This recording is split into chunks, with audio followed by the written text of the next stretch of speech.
Media Choice Television, its associate and affiliates may not be liable for views expressed on the show.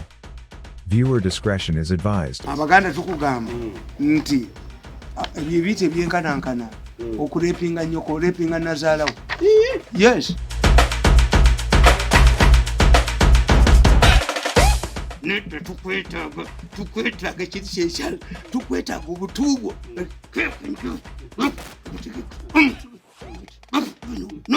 n'obutuubwo bwakuba yogera sema abaana bali luddawa sema abakutadde wansi n'entwe ebalinnya mutwe utadde bagiba ennuuni bakubya amaato naye okuba amaato famire mwava bamumanyi family oyo akuba amaato oyo akubya amaato g'abavubi bamumanyi gyebujja agenda kukwatibwa alina famire mwava bamudokumenti nga bannamwandu abali ku nnyanja amaato g'akubye abavubi battidde ku nnyanja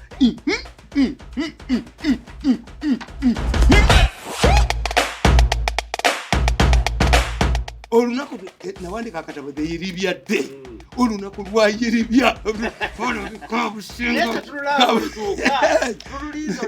mujja kulaba olunaku lwayiribya abadduka olabennakalima nga bamutwala mu bala lw'ebutabika n'akulo babawawalagi abalalu babawalagi n'enjaga babakola facolization obubiina buveeyo nga bugenda ejjoko lyonna kalema lyonna limuggwe mu mutwe kabasi ojja kulaba ku kabasi ojja kulaba kabasi ng'agikanga baddeko ng'embuzi ennume ojja kulaba kabasi ng'agikanga baddeko ng'embuzi ennume nga ku lunaku lwayiribya Katongole Emmanuel bamubuuza sente zino zannaso ng'agikanga baddeko Katongole omuserikale wa papa ng'agikanga baddeko ng'embuzi ennume kasamuna bakusajja entiddo ng'ajeyo ensinyo olaba ne bajjeno mujja kulaba bajjeno abatekyasobola kubambaata nga nabo badduka bwe kibasanze we baddukira bweyoyo pipo iwaje mumuze ejjogo lijja bagwa mutwe ejjogo lijja bafuumukamu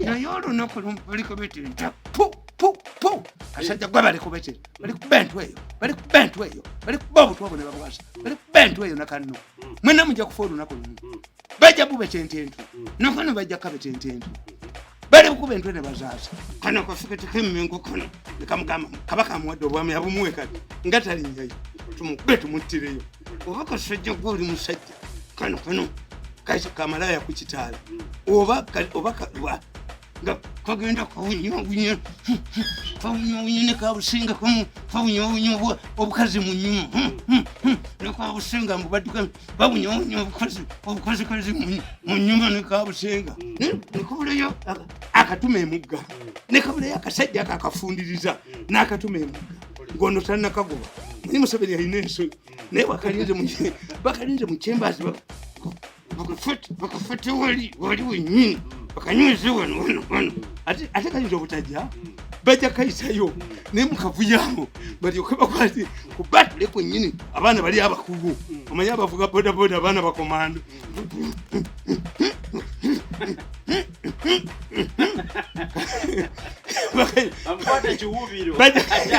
kalifuluma kanyina bulo kalifuluma amanda baganyise amaji baganyise enyise akakwatako tata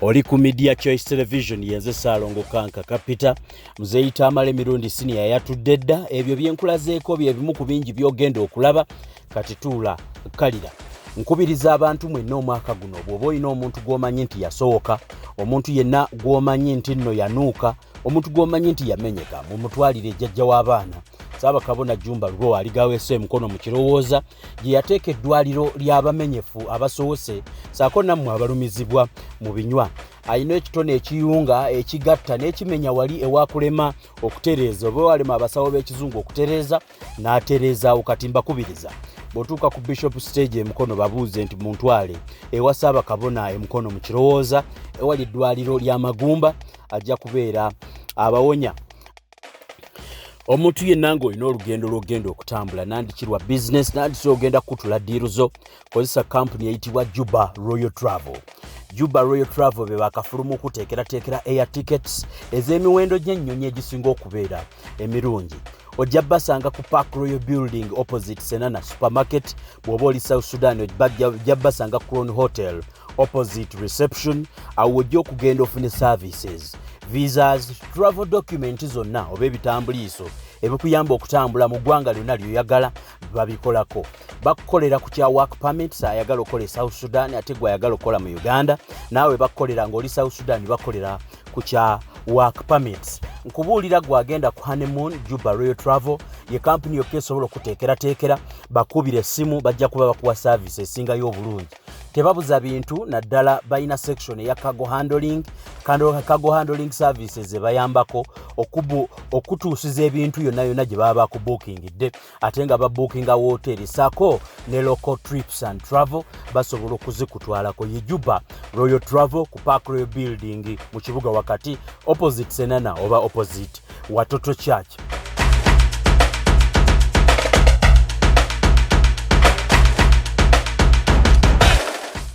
Nze ije bali kusiba bitambula biti kiri abantu bwedda basaasanya bakutadde ku lisiti eteekerateekera moza akabaga akanene w'omukubagenya abanene.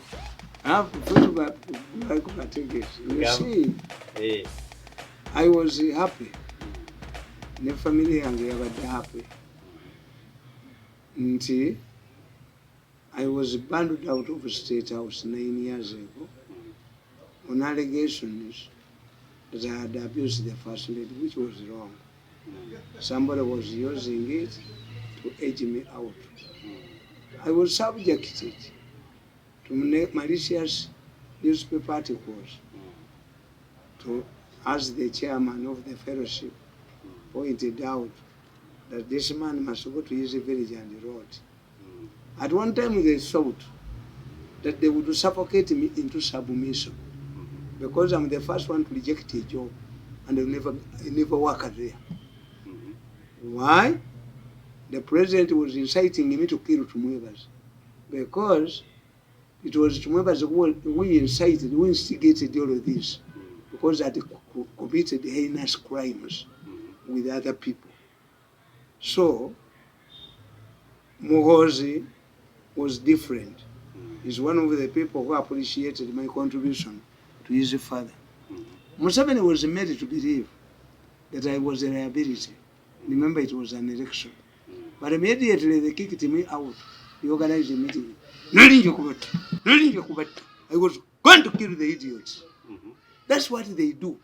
I've written a book from Bupakas to Kidori, back to Bupakas.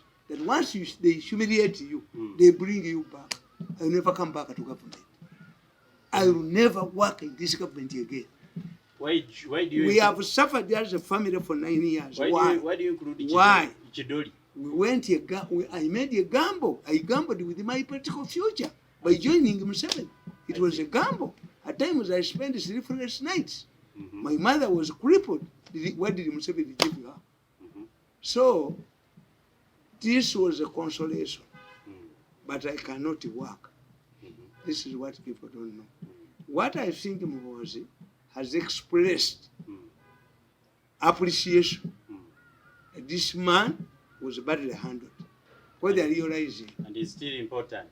I'm still important, but I will never work in this government again. What I need is money, compensation. And the money,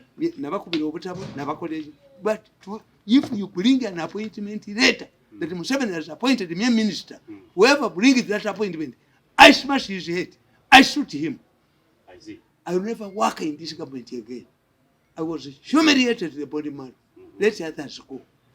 The Agatalinda have a proverb that a poisonous, a man with plenty of food, with the poison, will always have people to poison. Let them have those like this man of Ministry of Defense who can be humiliated, come back and get a second job of humiliation. But me, what I went through in the 9 years where nobody could come because I delivered dedicated service. My mother is the only Muganda who was targeted for supporting Museveni.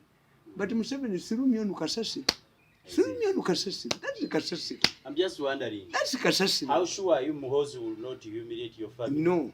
I don't mind about Muhoozi humiliating me. Because do you think I can, at my age, his father's blood that flows in him? Let me tell you. He has also suffered the same. The people who fought to me have fought him. This is the book. I've written a book for him. Are you serious? Yes. I've written a book for him. Kani Muhoozi, Kayini Rugaba, become a Muhoozi. This is my book. The new book. Because Muhoozi means a liberator, an avenger. But in Uganda have several proverbs on this. Muganda will tell you, bali impolelanga wafadda. By the time an avenger comes to kill, Kasire Gwanga used to call him Gwanga. Why? Philip, his elder brother, was a pilot trainer at Nakasongola. He refused to do his work. And every morning, Kasire, dressed in his pilot uniform, the elder Kasire, had a backward Gonde. Gurida back garden step by something like this on Wilson Street. He said, he told your body, I cannot not train your pilots because my brother is in the bush. They will kill him. Kasiri was killed, arrested from where he was drinking, West End Bar, Wilson Street, and killed. Kasiri killed, he says, is Gwanga. Kasiri Gwanga means revenger, to revenge. I see. But by the time Kasiri killed the two. And he said, by the time of his death, he said he was still looking for the third one. Yes. And we used to hear Kabaka Eka people. So I wrote this book because Muhoozi is suffering from the same people who fought me. The people are fighting Muhoozi, and they are very courageous.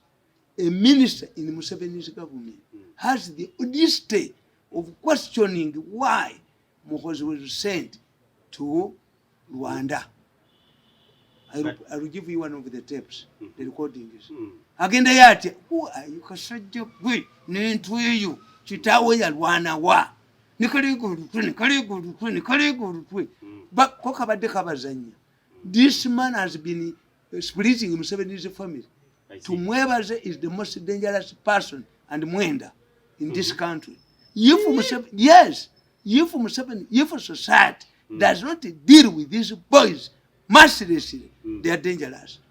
Kano kabadde katumwebaze kabadde kapitinga gundi Muhoozi against yani Lw'Ababbi. Kano ngakagende n'entu yako because Lw'Ababbi has money. May I have a different view about Lw'Ababbi? A setback is good. And the Baganda have a proverb. The Baganda have a proverb that Guva Mungaba. A strong relationship comes out after vice. We have fought. Lw'Ababbi has prevailed over to Mwebaze 4 times not to kill me. I see. Even the other day, Lw'Ababbi told this Kaboy, I will pray, Bentwe, Ataka Sajja bakagale hege. Yogera abana kibabateeka kasajja gwe. Abana be wakuzanga gundi.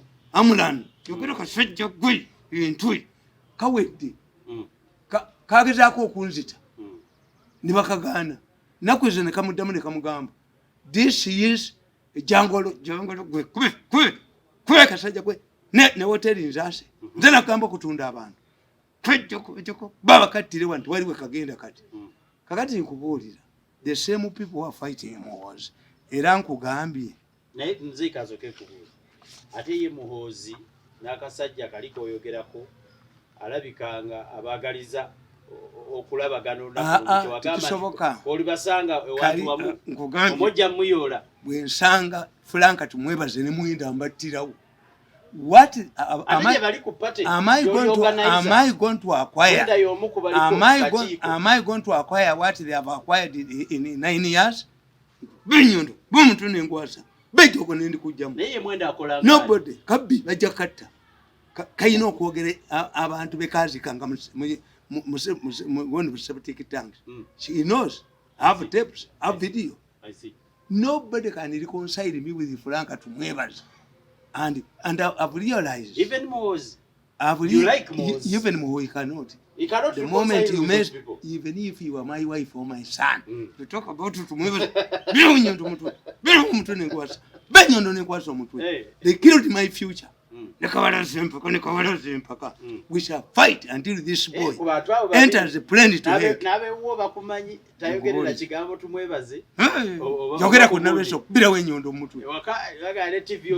These people will be hunted down. You find Nakalema. I write here about Kitaka. Let me tell you. This book I wrote here, the stinking disputes in this book, they are choosing a Muhoozi of abusing human rights. But I'm saying, of the two, to Muhoozi group that is blood-stained, Kasagama, who are accused by the International Criminal Court of killing 300, more than 5,000 Ugandans. And we went through a painful exercise. These girls were used to sleep with 10 men a day, drugged men a day, exhaust them to extract their air transport, and then hand over them to Indian pharmacies. Of the two, I rather do. These suits, I said, having laid bare the above background, it is not surprising to find out that those who are fighting General Muhoozi Lw'Ababbi are using M.i.S.O because it's the same group and the same method they know. They know M.i.S.O. I see. Westerners know M.i.S.O. A Westerner doesn't know. Westerners have a simplistic way of solving issues. That's your problem. Westerners, that's your undoing. Nenkutera nenkugula nenkunyoko nenkugula nenkushishako nenkugula nenkujoga nenkukenyuga kasasiro binche nenkujjayo. That's not a Muganda. A Muganda you pay. We have a mitego. Like now, if anybody wants to sort out this thing, he must throw money. Museveni gave me money. Waboko grab this. That the rich Mirundi is a nuclear bomb. All of my efforts, I must be under. I must either be in Mpakas, a Kidoli, and in Mpakas, which I will never do. I see. I will never be in Mpakas. When it comes to campaigning for Museveni, you must be a member of a committee. You must be a minister. I see. Yes, you must be a minister. Then you were Chidoli. Then from Chidoli you come back. No, you will never come back. I will never come back. They can't. I can work as a volunteer in a city council toilet, but I'll never be a minister in Museveni's government. I've not seen and heard a minister who is enjoying. Look what Babalanda, just making itself in other disease. Muhoozi is coming up because Muhoozi has been putting other disease to steal land. I see. Ne ministry ya isiti kajiremera. Ne ministry yo mukampana ke kasoloza. Ne buli yako bentwi, naka bolu twi, nibaka bolu twi, nibaka bentwi no. Akasajja ko kakola ki. Akajoze nseno jimalawo. When you read Julius Caesar, this is Cassius. I see. Katawanya Brutus, Katawanya Lw'Ababbi is a good man who is confused by this cowboy. Kaino crimes in Nindi, Kaino ko, Akasagama. Nangirikani chaji kekajitawanya bakazimba. You gunti yako. Chacha usebade yako. I'm telling you. Serious? Kekakubane negundu. Kasajja ko vi, kanu ko. Abana Uganda betaka kukwata, nibaka baba ne kadukire Rwanda. Bentwe bolu twe bani bakatira wona ekigambo Lw'Ababbi is good cheese okuva mu yes when I saw he has I'm telling you you see for me I evaluate he's a good man. Lw'Ababbi thought that he would suffocate me into submission, but he did not kill me. At one time he mentioned of killing me, but he said it is because of my friend Frank. Lw'Ababbi has prevailed over Tumwebaze several times. Even 2 days ago, he told him, the man is talented. Why do you use physical examination when the man is using a brain? Bajja kuttanga n'ekitaawo akyaliwo obuwoteeri babutunde oyogere abaana gye wabateeka bakuba nti abaana kasajja gwe n'entu eyo bajja babakutte ke kabadde confusing a family. Kakati nkugamba nti what the Westerners know is malice. They know malice. I'm reading here in this Muhoozi book that General Muhoozi Kainerugaba are using malice because it's the same group and it's the same method they know. You find the Karamajong, the resurgence in the cattle rustling in the Karamoja when he is the commander of land forces. You find the resurgence of M23. You will find the attacks on his school, St. Mary's. This is what they know. You find them implicating everywhere him. that Muhoozi can get credit. Yes. This is what create they know. Scandals. Because you would expect you to fe batujoga ne batuniako ne batunyolako ne banya ne bashisha ne banya ne bakushishaako twalikiriza, but they are using the same method on their own. I see. Buli waabwe yenna bamukuba kyekimu, omusajja w'emulago bamukubye kyekimu naye ng'aganye A+, ne bamukuba battirayo abantu, bamukubye kyekimu omukiga, the same. Bakuba ekitegeeza the Westerners have a problem when they are dealing with the Baganda, which could have they will die in large numbers or they will be killed in the future. I see. The people, that's why I predict that we shall be worse than Rwanda genocide. People are busy nursing their bitter feelings because of the humiliation they have gone through. A man like me to be treated like that.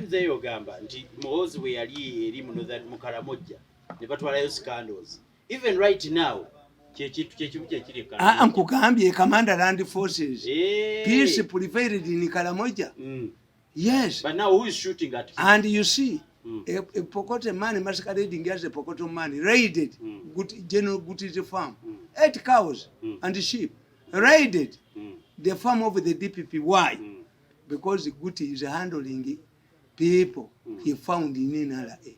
I see. Yes, you can see. Why are they targeting both? So, and today, as I speak today, analytically, the authorities are barring 2 politicians. The Chief Justice has gone. This is why when you read the Observer and you read the Monitor, they are talking about Chibita. Chibita is becoming the new Chief Justice. This one has been maligned and has gone. How can the Chief Justice apologize to the Kabaka who is not around? He was stupid. The Baganda says he was as stupid as the person who greased the house. And there was a Katikiro. But that one is who received the visit. Whenever the Kabaka is involved in something, his brother, Prince, Wempita Garden, did you see him there? Onova mulimba ne kazimba abo bali era kyokulaba kazimba ibadde era nankabiro n'ayogera ku mukolo olanya waabwe. Yes, olanya abadde waabwe kati bakola ensobi babulaka mairinga Museveni mbu achenja abeere kubanga ono abagamba northerners oba monitor ne bukuba percentage gyafunayo. At one time Museveni was getting 5% from Acholi. I see. Naye bwe babwogera tebulina magezi nkugamba. They know. However, as the Muganda says, the one who accuses the other using a malice concentrates on the fight, yet his own record stinks. This is the title for my book. Disputes normally stink, but there is always the most stinking of the two. Let us examine the accusation against General Muhoozi. If Muhoozi, so you are talking about Kakwezi, who is alive. What about you people who are accused by an international organization, International Criminal Court, for killing people in hospitals? Mumuli bukokolo bubinyo nekasonda entwe nakano nekasonda obutu bwako bajja battira wano. Basajja bano bajja buli omwayi n'ebizibu bye. Bajja kubukuba. Bali balina ekyabwe bajja bwasa lwaki Muhoozi ye ekyokutokyalira let me tell you tebakitunula anti nkubulira ne gamba Kakwenza has bruises everywhere nkugambye first those who are fighting Muhoozi say is incapable of leading the country. How can we know this? Unlike his opponents who have been willing to show us their capabilities as far as the managerial skills are concerned. Muhoozi as a general has taken up dangerous assignments in his duties. As a soldier, he has been in jungles of DRC fighting against ADF rebels and Joseph Kony. On the other hand, Lw'Ababbi has been able to build a business empire, not built on business acumenship, but monopolistic maneuvers and privileged wealth. I see. Omusajja Abaganda ffe tukugamba nti okozimbyanga n'otafiisa. Mazima. Abaganda tukugamba nti embuzi ekogga. We call a prison embuzi ekogga. Kagendere. Ye akagende ng'omukaga ako gataddawo. But of the two, Kakwenzi, maybe Kakwenzi, okoli Kakwenza, and those who were killed in India, who had paid the air tickets, who is the worst dispute? Of course, the other one.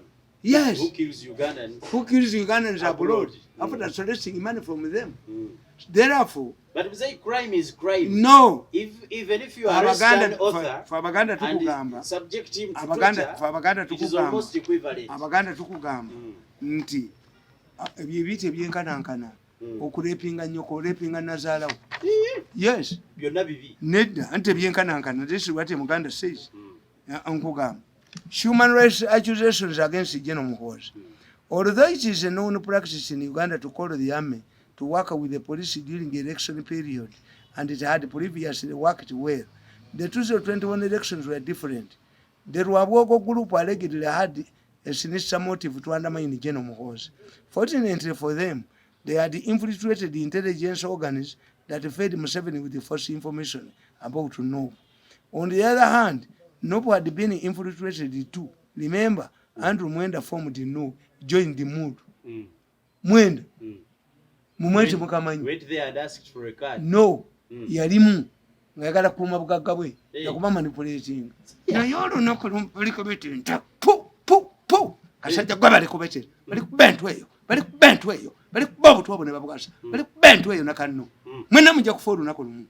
Bajja bube tententu. Nakano bajja kabe tententu. Bali ku bentu ne bazaasa. Ate bona ddukirawo. Nze njagala kumanya. Kikyogamba nti aba Northern Uganda baziika abantu. Nkugambe. Olanya ne. This was intended to feed security with the falsehoods as an insider. Mwenda's role. It was done to intimidate Museveni that Bobby Wine, with the foreign assistance, wanted to overthrow the government. They wrongly believed that they would force him out of the elections to deny him an opportunity to claim victory. They even plotted to assassinate Bobby Wine. In their machinations, they conducted a lot of human rights abuses during campaigns, forgetting that their activities were being monitored by CIA and other European intelligence agencies. The American government wanted this information to shape the 2026 elections the way they did in Kenya in 2007, where both Uhuru Kenyatta and Raila Odinga, Uhuru Kenyatta and Ruto were dragged to Hague for elections violence. This shaped the future elections in a way that they are no longer violent. After the elections, M.i.S.O and M.i.S.O, under the influence of the Lw'Ababbi team and his group, sent a false report to Museveni, claiming that Nobu was planning to burn the city. In fact, the riots were masterminded by the same group to implicate the army and Muhoozi as commander of the land forces. Ndina recordings. I have the recordings. Ngabatudde ne kandiko. Nedda muli abamubuulira. I have damulira izo omuze. Bwakwatanga abo basipa pa account yazikwata. Bwakwata abantu nga account yazikwata. What's wrong with my account? Nganze muvuna akolagana ne Nalw'Embeera. Abaganda bajja kubattira wano. Muligenda okuzuukuka nga Muliro ligenda okuzuukuka nga bannammwe badduka dda. Wedda Muliro toyina n'erikoputa.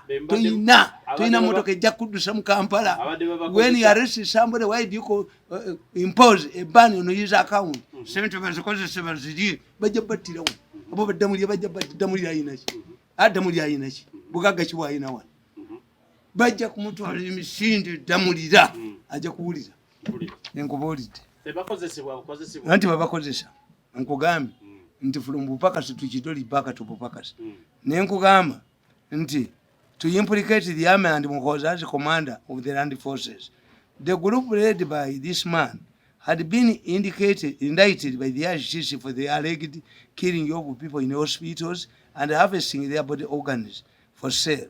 They wanted to implicate General Muhoozi in the riots to force Museveni to save boss, which has rejected. Okimanyi baali baagala ne Muhoozi bamuteekeko indictment nga nabo Museveni abayambe bw'aba tabayamba bombi bakola ki bagenda Museveni n'abawayo 157. That's why they are continuing.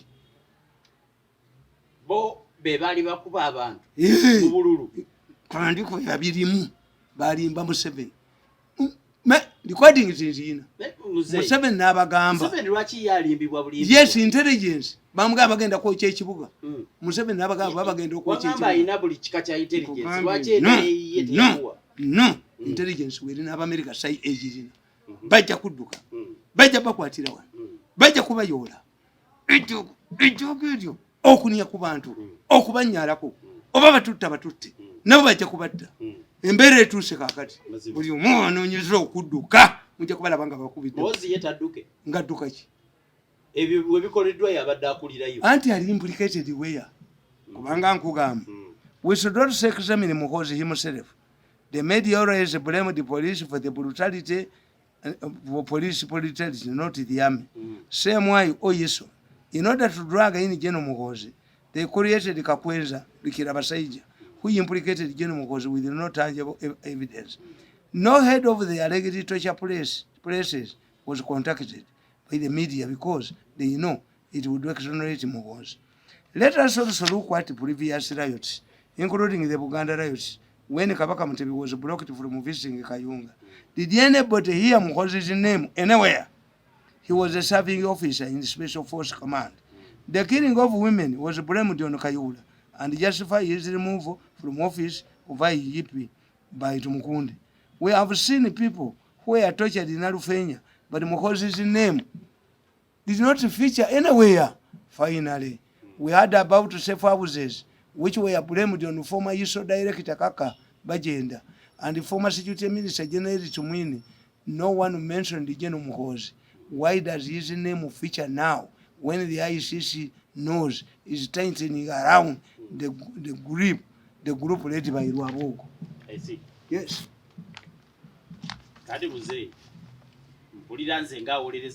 No, it's subject for discussion. One, the Lw'Ababbi was indicted. They are entangled in a case. For Lw'Ababbi is not in a big situation like Tumwebaze. Tumwebaze is implicated by Amran. The Amran, the Indian I chased here. Back into the Banajasa. Back about Lebanakuba. Back at Banatunda. Into Vivian. No, Bajakubitunda. Odemu bwafu bwewa mwakajiji obunuka. Ojakudemu bwafu bwewa akajiji obunuka. Obwafu bwewa akajiji. Atoku baloke pase ku Muhoozi. Neka mukuba. Huwa kanka be. Kati obutambi bwonna bwe ba. Ekyalo wabo ngenda kijjamu. Ngenda kujja mu Lw'Ababbi. Ngenda kubeti ntokano kwano mu butambi bwonna. Ngenda kabetenta. Ngenda kabenseka munyiru. Kabenseka munyiru. Konerega mukazeyo ne kamugamba mbu you see this man omusajja nakagamba the man is using intellectual capacity akasajja kano kankavemu bakabetente kajose nya abantu bekamwenge singa Museveni atuyamba n'akagoba tekayinza kuddayo bakabetente nekitawako bamubete akasajja kabbi mu Kampala kabbi wa joka alisango be kali tujja kafunga government ejja ino kafunga ate kanalemera kati wano bwe kalemera w'abantu bakabentwe bakabanja abaana entwe bajasa kasajja gwentwe bajasa entwe bajasa bali kase entwe nakano obutoli soza makansi najiri kana akasiru kalowooza mbubadde omuntu ku kyalo n'okolera Museveni akalumbu oba owonye ng'okubeera ku mukozi kabo nedda tukwetaaga ekiri kyekyala tukwetaaga obutuubwo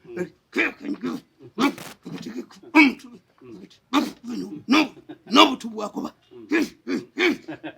yogera sema abaana bali luddawa sema abakutadde wansi n'entwe ebalinnya mutwe ng'ogwa kulubya era kakati gwe kankubuuza nkugamba alinda kakati olaba muno mulimu jaji gwempandiikako naye bamuonoona Francis Kitaka abaana be ebintu ku nasi ekizimbe bakitwala naye kabusenga kulubya nakalema abaana bamwe ba misota kabusenga okujjako ng'omera ebiwabwatiro n'odduka Museveni n'ayamba nakalema n'amuyamba n'amutwala kwembase n'abulirayo ng'enziku wano bagenda muttirawo sooka owulire Francis Xavier Kitaka formed his company Welcome Uganda Limited in 1967 to provide veterinary services to cattle keepers in Uganda. It should be recalled that at this time, open corruption in 1969, open corruption had not eaten our society like now. Therefore, Kitaka's company had survived all of these years because it delivered quality services. There exist similarities between headmaster, businessman, and veteran drug seller. Although she takes tests and exams for the headmaster to determine the performance of students, the businessman can quickly understand that his products have been rejected by the market judging from the sale.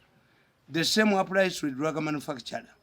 The users can quickly realize the effectiveness of a drug and decide to either buy or not reject it. Nenkugamba, when a valuable product from fish, boba no buli wamu. Utoto vaji ba enuni bakubya amato. No yakuba amato family mwapa bamumanyi. Family oyakuba amato oyo. Akubya amato gaba kubi bamumanyi. Jabuja agenda kwatibwa.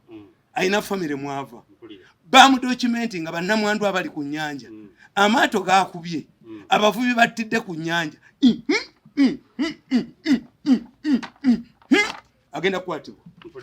Tujja kubalabako nga badduka ekyo bala baagala ensalo eggulwe baagala ensalo ya Rwanda eggulwe baagala tukolagane ne Congo badduke balifa balya nkima nga bati nga kyabise ate bwe kiri abikanga baluuni oliwulira waliwo baluuni eyingira omwana mukama naye neemutta bwe kiri abikanga baluuni n'olaba entwe n'obutu bwako nga Kampala will be reduced the size of a toilet. That's why they are panicking. Kabuze. Ekibakoze emikwano emozi yaguddewo ensalo bateme. Kakati nkugamba ne sempija bamukola. Bamukuba nayo sempija ye alimu bupaka sikidoli virus. Era yakomawo. Nga bali bamubye bamujje mu nzige. Bo sentene atula mu mizinga.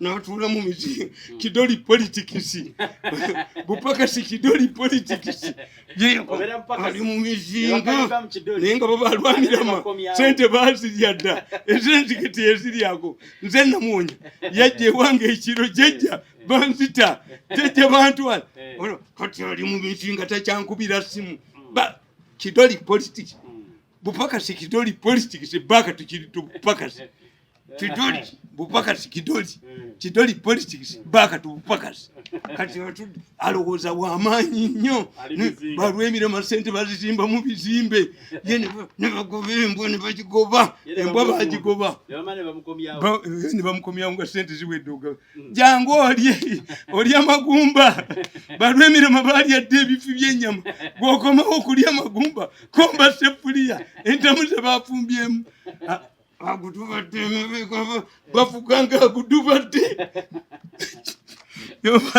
nze mbasegererayo I cannot nze ne musajja mugambwe you cannot kakati nkugamba nti it was this time that Kabas led a team at this however kakati nkugamba nti bayagala okubba Nakalema yayagala okusanya naye Nakalema baatidde n'okukyogera nti ebintu babitwala Nakalema ayina kuddukiramu Nakulu mpozzi nga bameze ebiwawaatiro ne Kabushenga abaana ba Kabushenga balyevuma olunaku balyevuma baasi yamujja Sirongo abaana ba Kulubya balyevuma olunaku leyaleka okusima ebyolooni n'ayingira mu mawulire bwe balibo n'okuba Kulubya n'okuba omusajja wa St. Lawrence omusajja yafuna accident ne bamuwanika mu magulu nti ali ku baana abazaddemu abaana kuba Kabushenga akoze essomero eryonolibwe Kabushenga we bali mukwatira olunaku nawandika akatabo eyiribyadde olunaku lwayiribya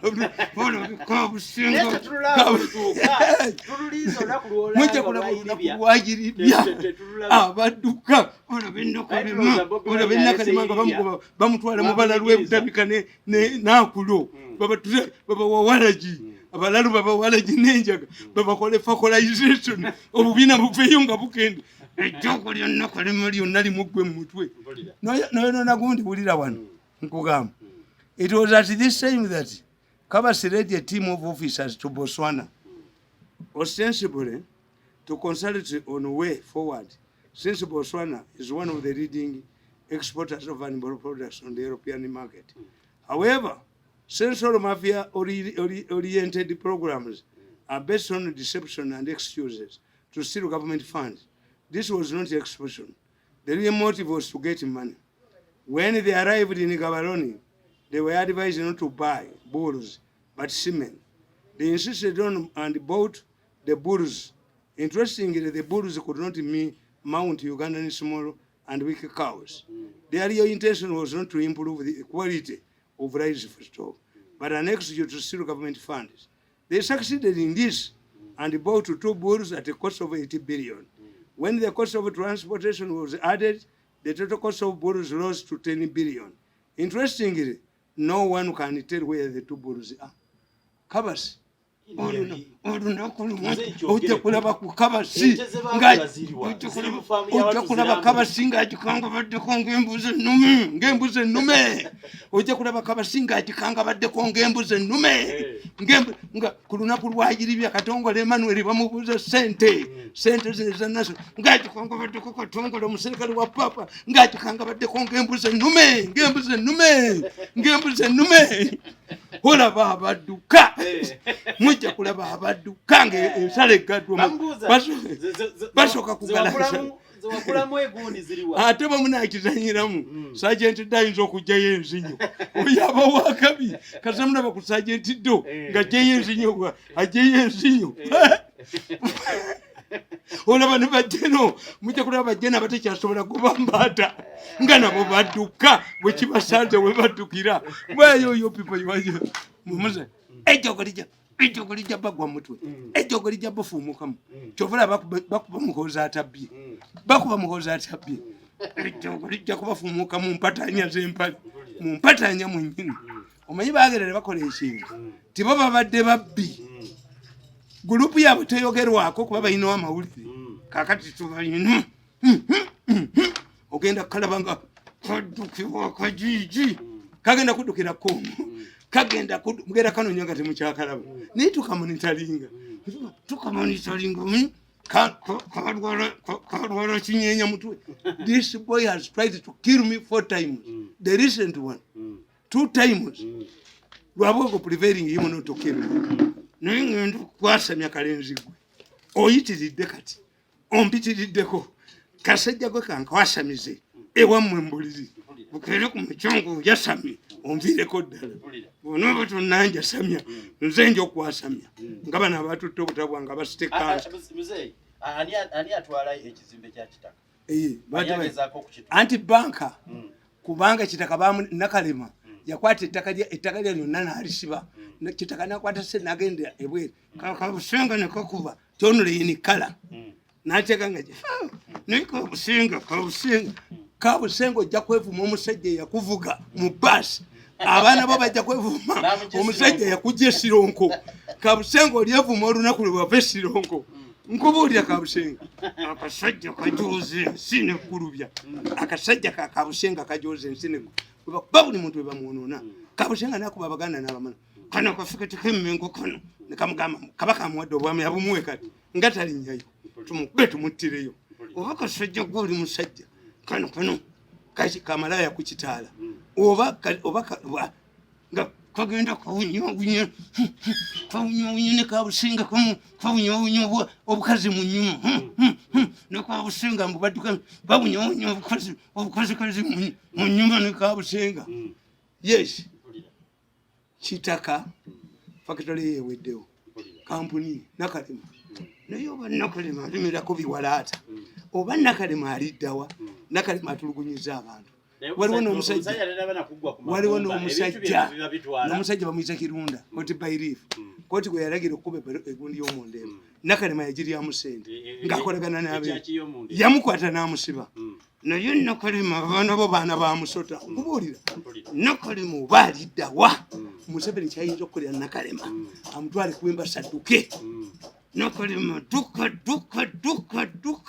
dukka ne Kabusenga eyo gurupu nfu ekibadde ekibawaga kiweddewo ekibadde kiwaga Kabusenga kiweddewo Kabusenga tekulubya kati mpuuta zivuddemu kuvumbagira buvumba naye munsimano mulimu gwe kulubya abaana b'essi bakulu ng'abange owuli ababoogerako nti kulubya abakabusenga owuli ababoogerako bakimanyi baana ba misota buli yasanga yakuba omutwe buli yasanga yakuba teri mwana agenda kwogera nti Kabusenga yanzaala teri mwana agenda kwogera nti kubye yanzaala bakubirawo omutwe bamukubirawo omutwe busajja bujoza abantu Sebbooni Kayiira nabo gye balaga Sebbooni Kayiira ne ziri baggwa nabo gye balaga yes kakati nkugamba finally njagala nkubulya ekintu kimu mbagamba mu Uganda gundi tumuyigiddemu ki Olanya. When you look at Olanya, I think I'm right. Olanya was an active youth in Makerere University. He competed, they staged a spirited campaign with M.i.S.O to defeat Mayombo. Mayombo was sponsored by NRM. But the NRM people didn't know that usually the city, the capital city, and universities are never supporters of government because the educated, the urbanized, we call them the urbanized, they feel the government. You can spend a week in the village without earning a shilling when you are feeding. Yes. But in Uganda, you must have money. In the capital, you feel the government inside your pocket. Everywhere. That's why riots start in the city. And if you don't have a government that does not value the city, akawumba tutu akali mu Kampala akasolooza kuba boda tetujja okutunda nanda oyo zoko tuzitunde kubaka kolagana ne tumwebaza oyo tumwebaze yennyini stinks tumwebaza buli ministry gye yabeeramu agiremeramu yenda badde njagala kubuuza muzeeyi ani yaleeta etteeka ly'okukebera ababoda emitwe oyo tumwebaze yalina abalonzi mukaliki kajja kususula kabbi mukaziteeka ku akawunti bajja kakuba n'entwe bajasa oyo tumwebaze yennyini that is tumwebaze max is tumwebaze it stinks tumwebaze ministry agiremeramu kati eyakampala yagiremeramu bwalina ebyapa biri byogere kalenzi gwe bakwasa omutwe bentwe eyo bajasa bebakuttirewo gwe baba obujozi bakujjemu bakalenzi ko bakwasa omutwe ogamba otya ababoda nti obasasula kekwe kokamanyi kabeera kekwesebeka naye bakalinze bagenda kayita mu site kanso kaje bakabira mu chemba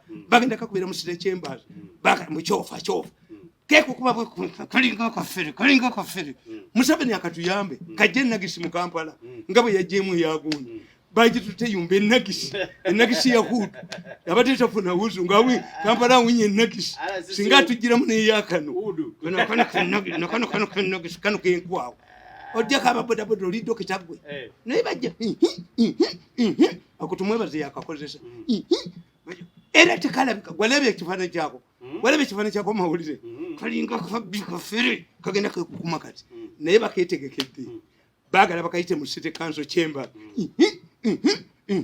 kalifuluma amate tekalimu awo bali kachapira amalega bajjaganyiga bati bajjaganyiga mukavuya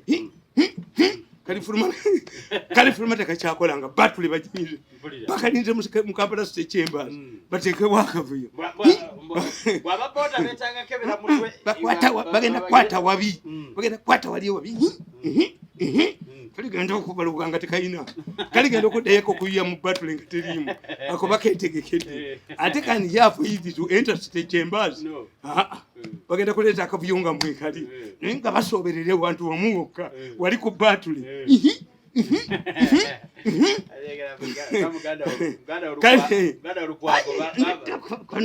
kana abaana baketegekekalawa bagala okukalawa baketegeke tekalabika akasajja tekalabika tekalabika kaferefere bwe butye Museveni hulu otherwise mukyalo osobola okubeerawo naye akasajja ngaako n'okateeka mu kibuga ne konoona ekibuga ne kajja konoona ekibuga ne kazunza olukwe bakabba abantu kali mu ttiimu y'abano yes is deliberate yes nekubulayo akatuma emugga nekabulayo akasajja ako akafundiriza n'akatuma emugga ngono tannakagoba muyi Museveni alina ensonyi naye bakalinze mu chambers bakafute wali wenyini bakanyweze wano ate kayinza obutajja bajja kayisayo naye mukavuyamu balyoke bakwati ku batule kwennyini abaana bali abakugu omanyi abavuga bodaboda abaana bakomando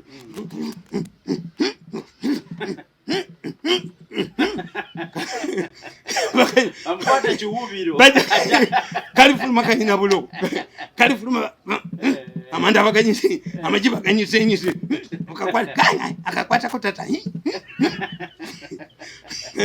kalifulumya gawanda olanya tumuyigira koji yes olanya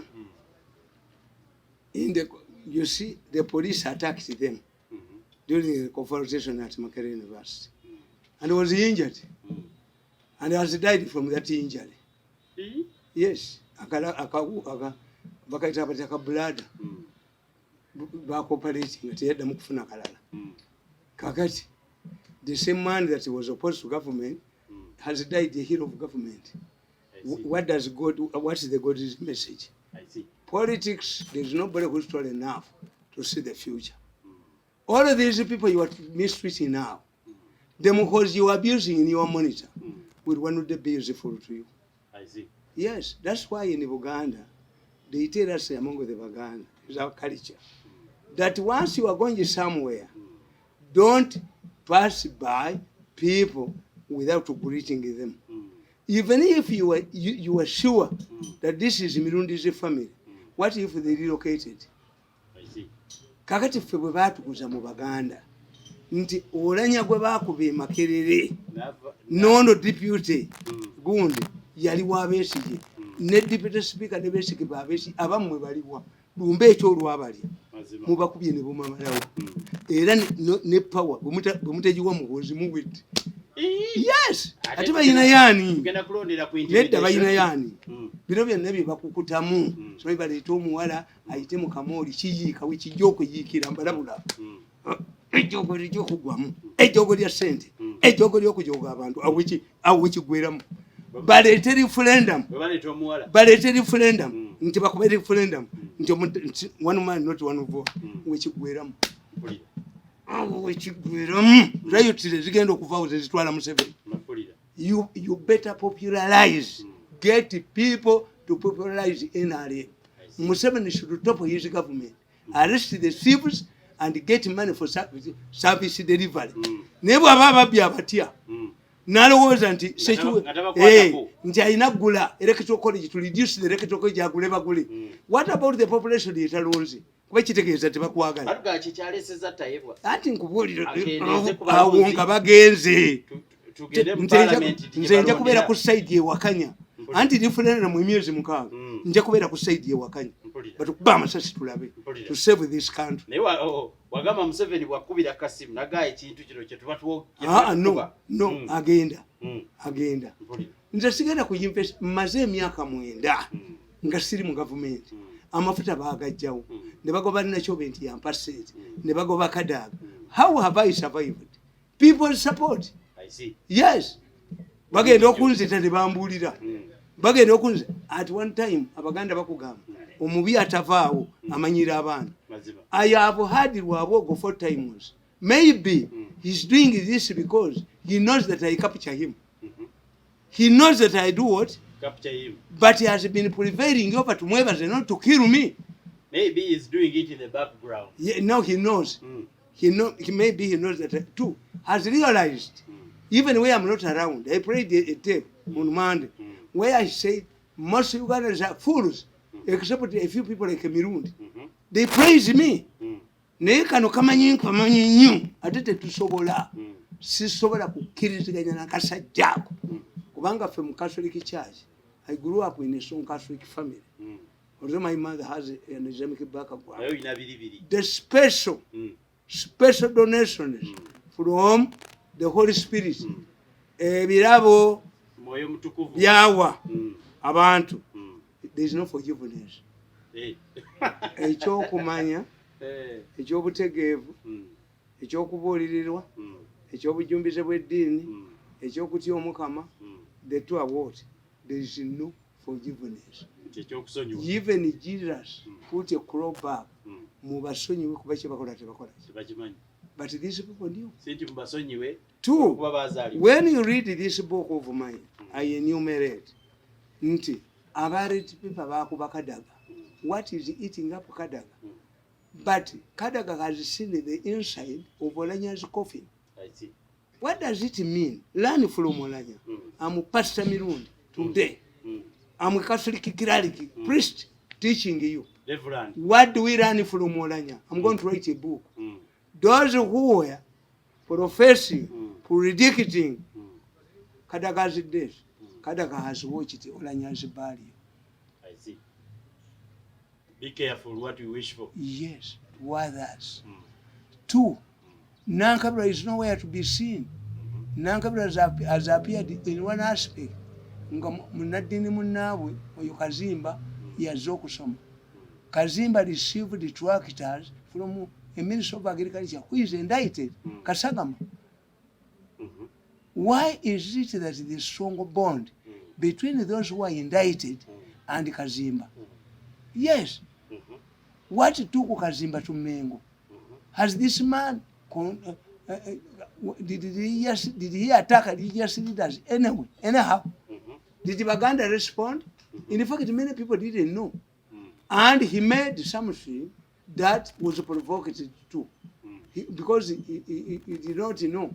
He was informed, he was being controlled on remote control. I see. One, when this man saw demonstrators in America, they had demonstrated against Kibuli, a Muganda, who is supposed to be a Muganda. They would demonstrate to anybody. Their argument is that you are coming to America. For us, we are beating the BAU. You chased us from Uganda because of bad economic policies. I see. I'm telling you that we shall have a situation where their children are killed in Canada. Because in Canada you find a man like Mayanja Kacham, who was a senior man in the State House. Kato, the chief photographer of the president, received the political asylum. Why? For me, being mishandled.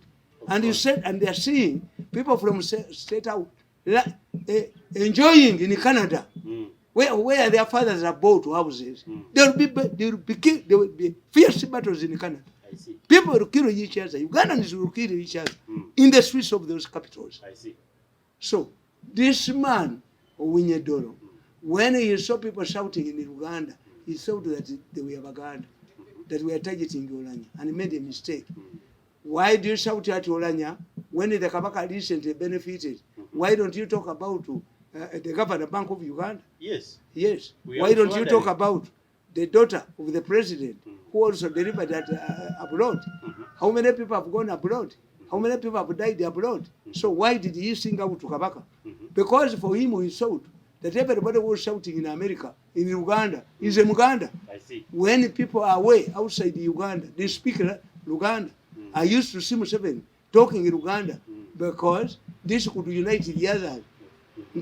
Bali mu meeting tayagala bali bamanyi n'ababuuza abo abasajja baagala ki kiki ekibaleese even so mbabazi naluka nti mbabazi speaking Luganda in meetings yes because it's a common language so therefore when these people are away the only common language they can speak is Luganda. So, two, I've argued that when Parliament passed a law on homosexuality and Museveni defended it, when Museveni visited Britain, there was a demonstration led by who?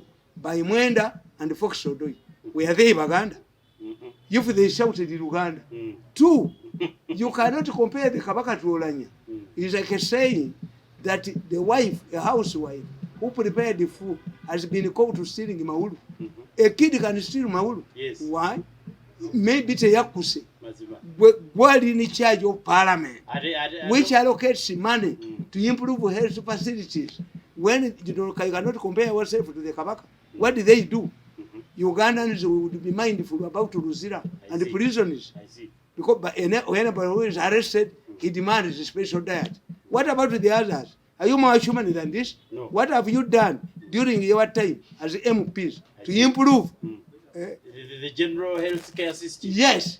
I see. So this is where he lost. But for the Acholis, they have lost it twice. One, this man has lost. The Chief Justice have lost. The other one. That's why they are grooming. The moment you are finished, they dump you. They recruit immediately. They start grooming. Newspaper now are washed with the Chibita. Chibita. How would the shepherd Chibita? Then it means if would the shepherd Chibita.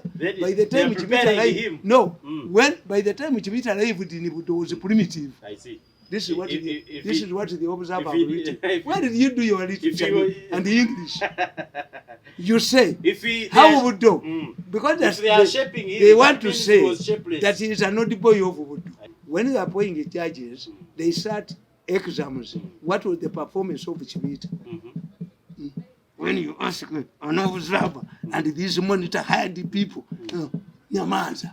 They just say the judges were because they think, you see, the Chibitas think that the newspapers have powers. Where do they have influence? Observer. Somebody is imposing the observer on me. I don't buy observer because there is nothing. I don't see anything. A weekly newspaper must come out with something important. Why? It takes a full week. You have all the time to investigate. They come with Mawulu. Who buys Observer? Observer is just for passing time. No.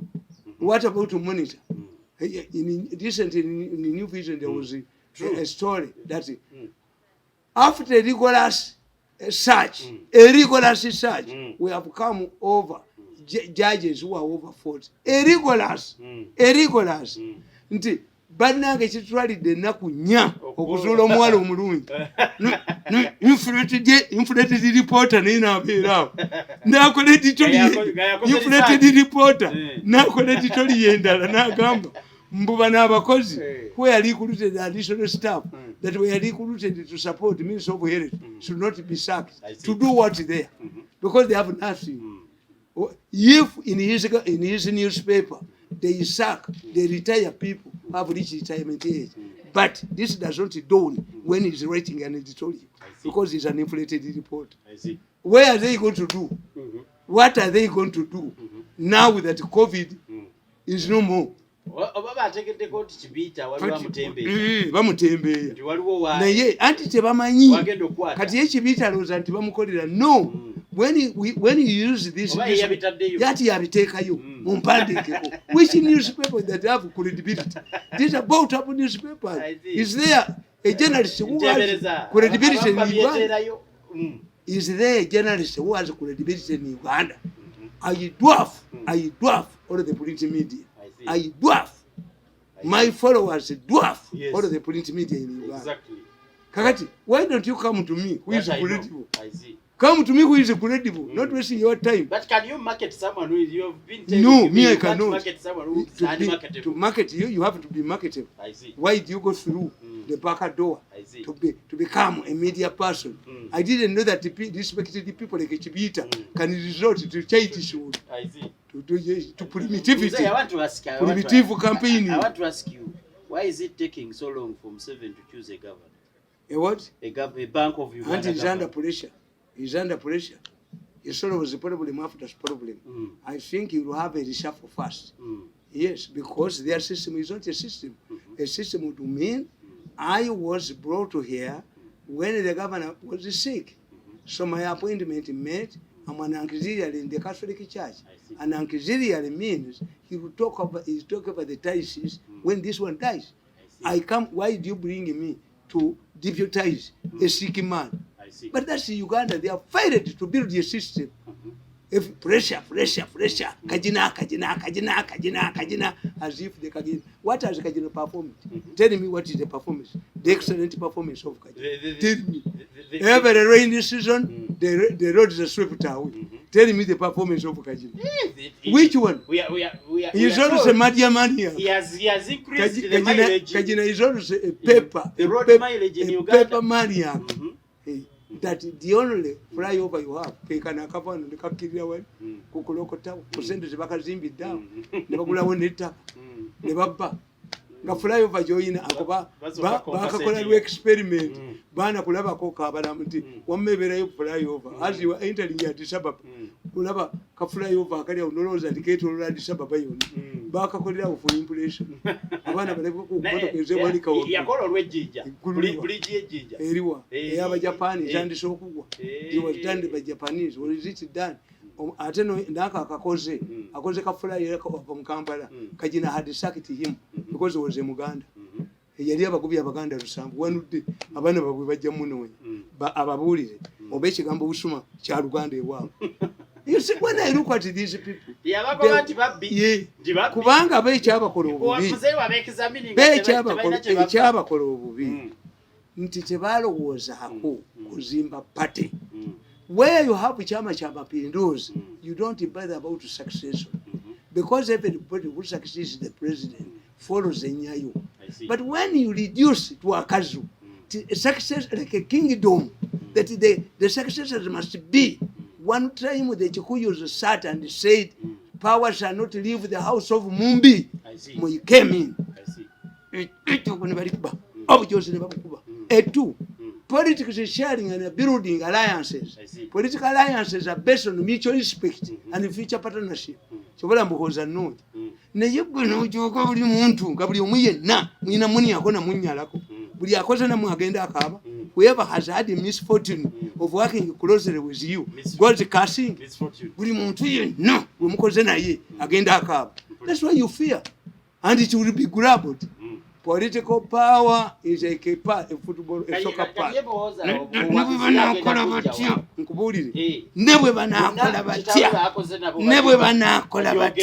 Akabinja Kabajozi, never can akola katia, ne passi a messy bajuquata. When we consider the Kuba, penalty bajikatiko. When we consider Kanakania de Kuba, Nekabanyara, Akabinja Kania, Kibajita Kania group. Kania Kasisa group wako, Akania Kubrimun.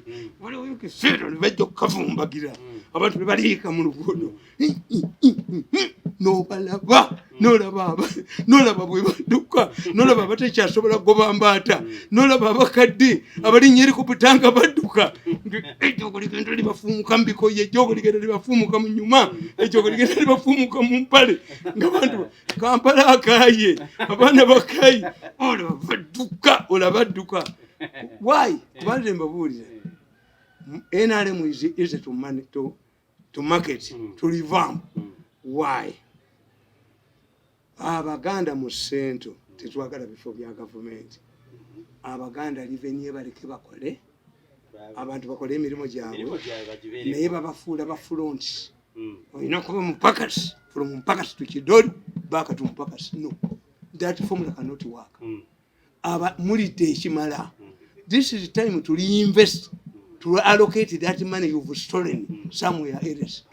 Omuntu abadde akula $1 million no musanvu. No kasaka masenti yaziteeka.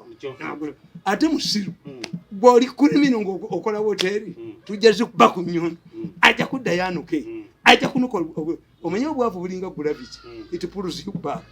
Agenda kuddayo mu bwolo bwe agenda kuddayo mu bwolo bwe waabwe bwe bana bate bamubeetenze mutwe baba ajja kutemu ajja kuyitira kaseese ayingire kivu ayingire Rwanda ayina asset naye wano bagenda mutwala emisinde nze simanyi na bwadduka ono agenda kinyenya mutwe adduka atya naye yakagezaako okunzita emirundi egi ogwokutaano nja muggalirawo baligenda omunyumyako ewuwe mu mazzi nga mwasamiza waliwo bino bye batandise okuliyirira abantu ente zaabwe eri mu northern Uganda naye bwe boogera kuddiza Buganda ebyayo kiwakanya no netibiteeriyo bali ono byayogera okujjako ng'omufere ono amaze okuva emmengo nitulonda gavumenti eya regional tier erimu ba leaders abalonda Buganda terina kyegenda kufuna ono omufere ng'ali emmengo mu mulembe omufere nga ne banne bali bufere gwalowooza nti omusajja oyo omulenzi oyo yali ayinza obutayingira mweno diru yakutta bantu ng'amuyitako wa tovula bakukutana naye egirimu tebannamwogera bwogezi mbase sinnamunoonyereza noga nti muyina kyemuyinza okufuna ngaoyo omufere emmengo gyali omufere kati atunda Buganda agiramuza mbu asinza bamuwe ssente mbwatunda kumukuba oluwombo lw'enkebuka nabagambye ffe Katikkiro kasita tumutemu tumukola ekintu ekyo mumusobera ne mukuba oluwombo lw'enkebuka enkebuka ogimanyi mukuba oluwombo lw'amazimu mutwe baba tadda Mmengo kasita musobera ne mukuba oluwombo lw'amazimu tugiyita nkebuka musobere bwe muti ne mukuba oluwombo lw'enkebuka damulagizaayo kati ayagala tutunda abalimba nti ayina power Bobi Wine yayina power anne ya Bobi Wine eri sentiment wayi Abaganda babonyebonye nnyo mukubye amaato gaabwe mubajjeko business mujjewo obutoda mubalumbye mu butale mubagobye mu ttaka yes do you need to go to Mmengo to give Kabaka money Moyi yayita President Moyi yayita ba Professor Kenya n'ababuuza nti what does mwananchi want, what does Wanjuki want, ye Moyi Wanjuki kyakozesanga ordinary Kenya woman ne bamuliza mu inflation biki songo currency biki Moyi yabaga nti you are all stupid professors. A Kenyan wants only one thing, additional kawunga and sukuma ya wiki on his dining table. That's what I know. A Muganda wants money. A Muganda wants one thing, money. Neto yinza munyikiriza nti omufuule nganzi nongama nti ojja kunyikiriza emyaka mwenda nkomewomba fukamiri siriba fukamirako nabakolera bamwasi if you are barokole you will think omwana w'omusajja ono twamuyisa bubi twamujoga nitumukajuka nitulowooza nti yajja kudda tuddemu tujooge yagaana natomera ayagiri gavumenti yansale ya Museveni natomera nakkiriza nembakola emyaka 14 bangobya luti mange ne bamukuba yes tunagenda tufumbira tunakomawa niyukkiriza natomera I messed up with my political career. Yes, I've paid. Era bana bange mbagamba ne mu kitabo kyange bayoguli yange mbagamba nti yes natomera but don't blame me. When you look at these NRM people on the face, you think they are good people. Waliwo omusajja gwolowooza gwe lwaki abakazi bafumbye bawasa abaana bazaala abaana bangi mbasajja agenda n'afuna olubuto nekirulabirira nalowooza bwe muzaalira ajja kulabirira n'owuwe nadduka bw'obatunuulira bo bamanyi mercenarism ti bakusasira bajja ne babawa baani bajja ne babawa ekyokubiri bupakasi nti bakuwa obwa minisita okomewo bajooge baddemu baddemu yes why don't you give him my money and do my business bansinda kubeera mu gavumenti nga noono balanda afulumizza egundi era kamunoonyezaayo kamukubye mu mawulire nga nze mudda mu njoga gavumenti ya Museveni sigikoleramu why mulimu endala wansi there is an inside government mulimu enzizike kakati kuobeera kungulu bwoti ng'ofulootinga nga abakole ate sebo bujoga kati ofono ye tebamuwa ssente mu kalulu gundi ye yajja Dombo n'azira n'agenda kubeera omupakasi doesn't he get a salary? Doesn't he get a salary? Mmwe sente zemuuzemu ebizimbe mu kibuga za salary. So unless they address this issue, we need to build political partnership. See a slave and master.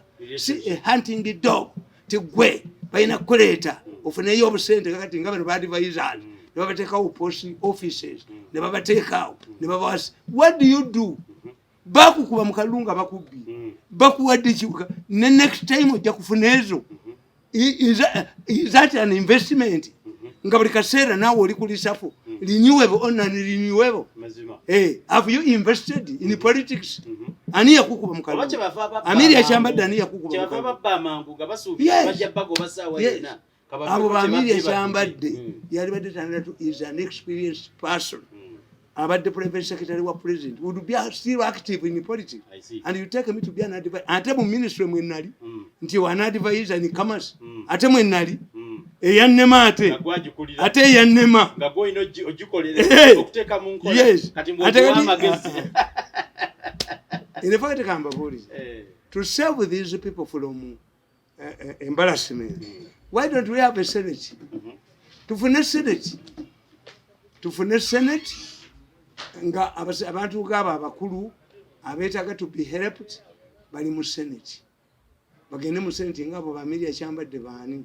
You cannot be an advisor, 100 advisors. Mulimu ne categories. Aba million yemu, aba mu ekitundu, aba semenye mmeka. But when they call them, they are all advisors. Bafuna ki? Tebwali. Kakati gwe Amelia in experience Zembe wunye. We would be sending up an international job. Yali badde ina foundation iyo. With all the contacts you had in the state house. Toyinza kubeera ku gundi wali ku Kingdom gundi building. Bali awo batudde with the police vehicles and the police cars. What do?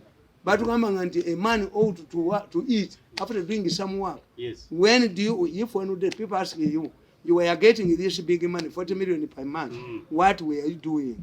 Give us what we explain why were we paying you for. Bajja kubasiba. Nze njawukana n'ekintu mangu. Bana fiirwa abaana n'enfiirwa ki. Kati eno gavumenti yo yansala. Nenzikiriza nti yakola ki?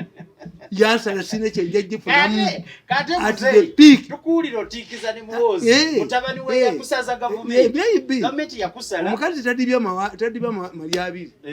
Kiyinzika okuba nga ono ye yalina forces mukoddomi we yawasa muwala we n'agaa nti yavumye maama kati mubwenyeebwenya ajje yeetonda. I will never because I did not do it. I will never. Take it yo bayinza n'obutadda mukunda ba mu state house. Ne mbagalako ekintu kimu sente zange. Bwe bali baba good Christians bali mpa sente zange. Bwe batali baba good Christians. Yes. Bwekito Katonda bwe yantegekera. Sijja kufuna. Naye nti okunga nti komawo. Ekyo tekiriyo. Ekyo tekiriyo. The highest I got in this government is in the state house. Natamwa. Nakuta. Abantu babuuza akatabo ka Katikkiro mumpi n'omulembe omwali n'abuuza ne banne baagala nnyo. Yes, anti bali baagera ne bangira ne banteekaawo nga balowooza. They have suffocated me, my businessmen babaganye including my brothers, ngende mbafuka tekiriyo. The more you suffocate me, the more I harden. Kuba manyi kye mwagala. Bring the machines, bring the tapes, temujja kirabako. You never get them. I'm ready. Ate nawangala emyaka emeka. Abalwana Luwero bonna baafuna. Nange saba ina mukisa. Nange musaba simina mukisa. Nange simina mukisa. Nange ni mukategule y'abantu. Abalwana. Akasimo kaabwe kaabula. Naye kyewuunyisa. Okubanga ez'okuziikoola zo bazinoonyeza buwumbi ne bazifuna buli we balowooza okuwaayo abaalwana akasiimo bo mu bajeti tezijja. Gavumenti kyenetasimba Naduli yali referent yagenda referent ajati gondi yagenda gondi bwaki bwe yali ekintu Katonda akutonda ng'ojja kifunamu obanga tojja kifunamu. Nze sijja kifunamu. Why? Kye balowooza nti nja kukeera olunaku lumu mbafukaamirire mbawe. Bring the machines, bring the tapes, denounce the tapes. Tekigenda kubeera. I don't think in my mind okujjako ng'ompadde enjaga n'enjinywa nti ekyo nsobola okukikola. And I've hardened in 9 years. I've hardened. Nze kansembeye kino abo mu Northern Uganda bagamba nti ewaabwe buli afuna ekifo yafa. Waliwo abatta. No. Nti ewaabwe buli afuna ekifo ekinene nga bamuziika. Nabagamba nti their problem nti singa wabaawo Bukenya yina omwana we n'amutwala mu magye n'afiiramu. Yeye yatamanyi nti kiri risike. Who are killing them? Were they not dying in the government? How many actually soldiers died in Operation government? The issue is being confused. Nti babeyambisa. Abacholi bwe bajja being later rivals basanga a battle in the palace. I see. Ne babakwata ne babateeka ku site. Buli n'abafuula ti abawemire. Yes. Era bagenda kufiirwa nnyo. Yes. Babuuza bo. Anti bonkugamba. Buli waabwe. Bajja ne bakwata side ya Lw'Ababbi egenda bakubya nnyo. I prefer to work with the northerners. Bone balowooza nti Lw'Ababbi ajja kufuga eggwanga power bagimuggyeko. Bakoze loosi baabala bubi. You sold osoma akapande. I sold the cash, I sold on credit. Ngo yatunda ku credit. Ali mutatas. Ize kemi. Wakati ize mkwano jange banambozi bo batunda mu cash. Nze nengende wa musebe nentunda ku credit. Tufana gani? Nena bo bakaba. Ate bakaba.